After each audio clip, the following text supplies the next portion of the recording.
The power of choice is a precious gift, but with each choice there are consequences.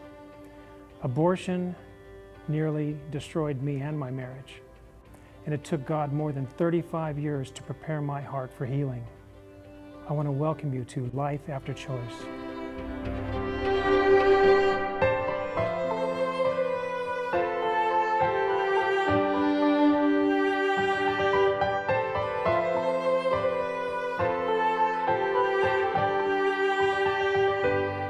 Hi, I'm David Wagner. Some of my story I'm more than reluctant to share. In fact, I loathe sharing it. In fact, some of it I haven't even shared with my wife. But if it could have any meaning for at least one person, so that they wouldn't have to go through what I did, or perhaps have some of the stamina that I did, then it would be worth it to me. Many years ago, in Southern California, I met a beautiful young lady. She was 18 years old, Southern, very charming, and we just hit it off. It was 1975, and I only knew her for about 6 months. For her family got divorced, they split up, and Diane, she went back to the Southeast. Little did I know, but she was going to be the mother of my children. We soon became good friends and made many wonderful memories. But we wouldn't meet again for more than 5 years. Time flew by. We both finished our education and began our careers. She met many fine gentlemen and had many meaningful relationships. In fact, she had 3 suitors that she was interested in, and 3 of them proposed to her, and she actually accepted one of the engagements. But the night before she was to meet this gentleman, she was so distraught. In fact, she was crying tears. And remember, it had been 5 years since she'd seen me. And she just told her mom, she says, I know that if I follow through this, if I marry this guy, I'll never see David Wagner again. And she was so convinced that I was the man. Anyway, the next day came, she went out to dinner, she accepted the ring, but she was still very sick. And that engagement was only going to last for a couple days. For she eventually called him back and said she just couldn't do it. She gave him his ring back. Well, she missed work for 3 days, and finally when she had enough energy to go back to work, that's when I entered the picture. Meanwhile, at this very time, back in Southern California, I was sitting in my living room, and I was reminiscing, and I decided to rummage through a file cabinet and pull out a letter that Diane had written me years before. I found the letter and thought I'd give her a call.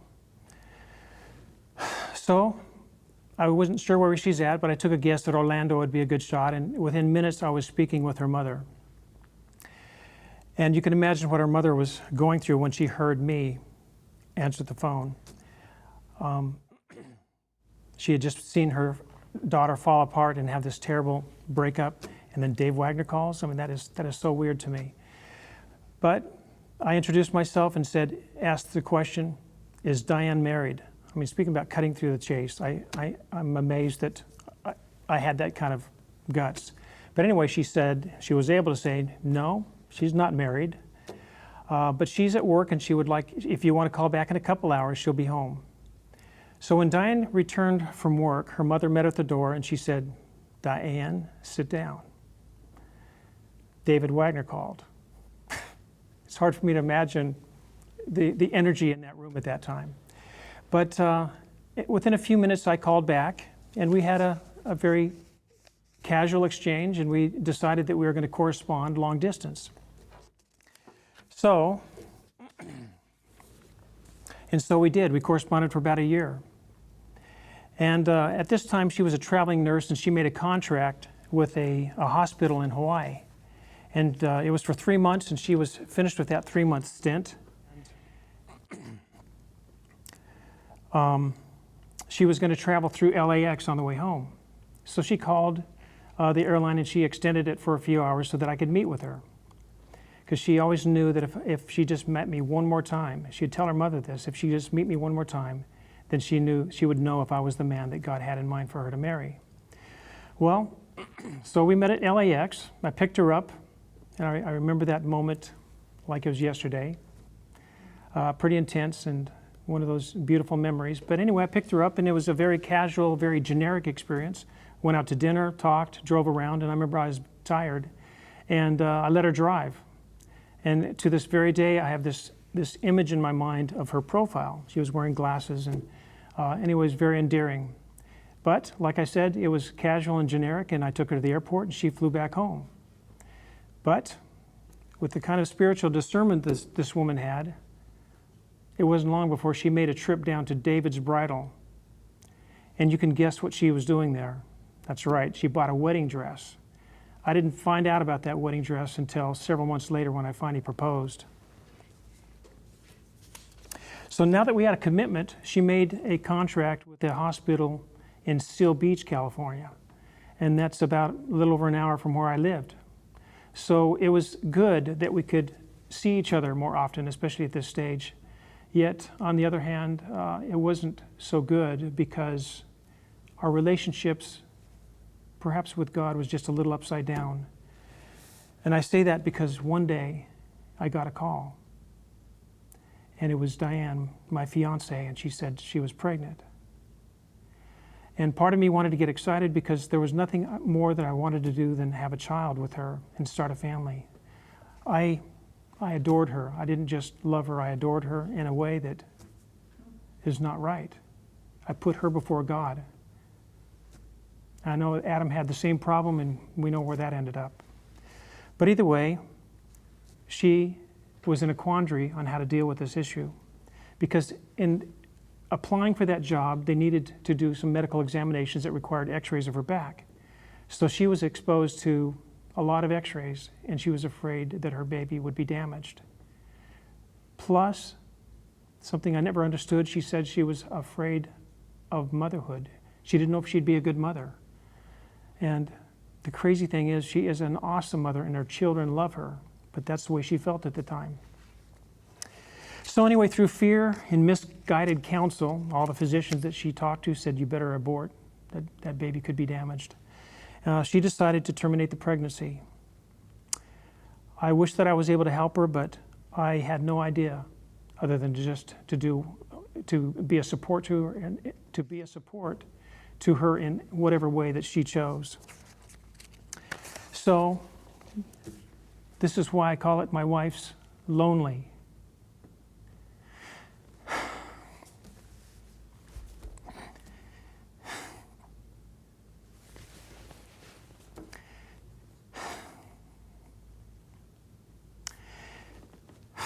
It was her lonely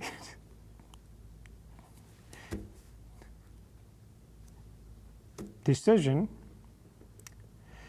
to decide to go through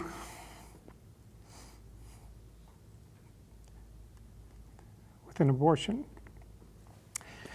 Anyway, whatever the case, it did a lot of damage to both of us.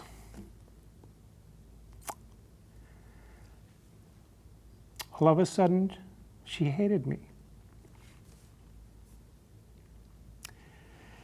Well, we had many wonderful times together, but at the flip of a switch, she would turn on me with a hatred.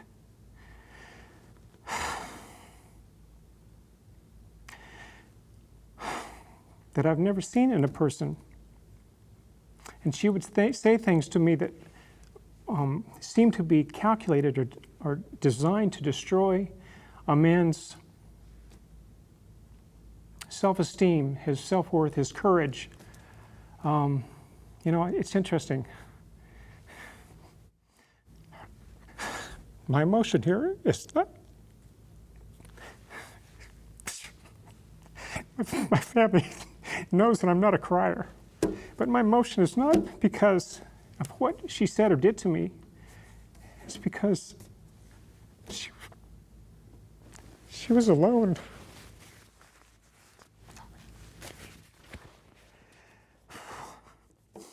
Anyway, I had plenty of problems of my own. I was never malicious. I had plenty of problems, and even though I wasn't malicious, they added fuel to the fires of estrangement. I wasn't sure what all my wife was going through. I just knew that everything was broken. But my focus was really on myself. I knew I had to have healing. I was not satisfied just partially loving her or struggling to have some semblance of a healthy marriage. Everything Jesus did was real and deep. He never did anything half-baked. He never did anything out of mere duty or principle. I mean, who wants to be loved out of the mere duty of it? You know, that's not even love. And so I struggled in my own mind and heart for years to figure out how to love her the way Jesus did and pray for it. And then one day, it was 2011, I believe, we went to GYC, and they had this exhibits with a lot of the booths with people advertising different ministries. And Antoinette Duck had a ministry called Mafkia, and it had the little baby feet, 10 weeks in utero and other things that help to present the issue of the sanctity of human life. And my wife saw that, and it moved her. We'd go to other booths. She'd come back. She kept coming back. Something was going on. And then she started communication with Antoinette. And then she went to a women's retreat about post-abortion recovery. I mean, this is years after this. And it's like she's living it. So our healing began at that time because in my own struggles, I was trying to figure out how, different ways to love her. And one of my favorite activities was to look at my children. I'd stare at them, and they're so precious to me. And in my mind, I would give her credit for that. I would give her credit for her part in giving me such beautiful gifts. And then one of my favorite things is to look at a wedding picture of her. She's looking into the eyes of her mother. And I see this young, beautiful girl that's so filled with hope for a bright and fulfilling future. And I started having feelings of protectiveness, feelings that made me want to give her those things. And so that became a part of my devotional life, a part of my prayer life. And so then through these struggles, I found myself actually falling in love with her in a way that I hadn't even experienced before. It was richer, it was more mature, it was more unconditional. And now when she gets a little out of hand, it's like, it's not that big a deal. And I see her getting more involved in sharing her testimony and being a part of Mafkia and traveling literally across international borders. I've seen some changes in her that is astounding, but I can't help go back to appreciating the kind of God that we have. They can take utter brokenness and turn it around. I mean, speaking about all things work together for good for them that love God and are called according to His purpose. I mean, it's like His hand is not so short that He cannot reach deep to save us, even to the uttermost. So let me ask you a question. Are you willing to trust God with your failures? Are you willing to let Him walk with you in your suffering? He will mend every wound. It'll be painful. It'll be difficult. You will have scars. But those scars will no longer be a symbol of your broken past. They'll be trophies of your victorious life, your victorious new life in Christ. Trust Him. His promises never fail. Everything He says, He will do.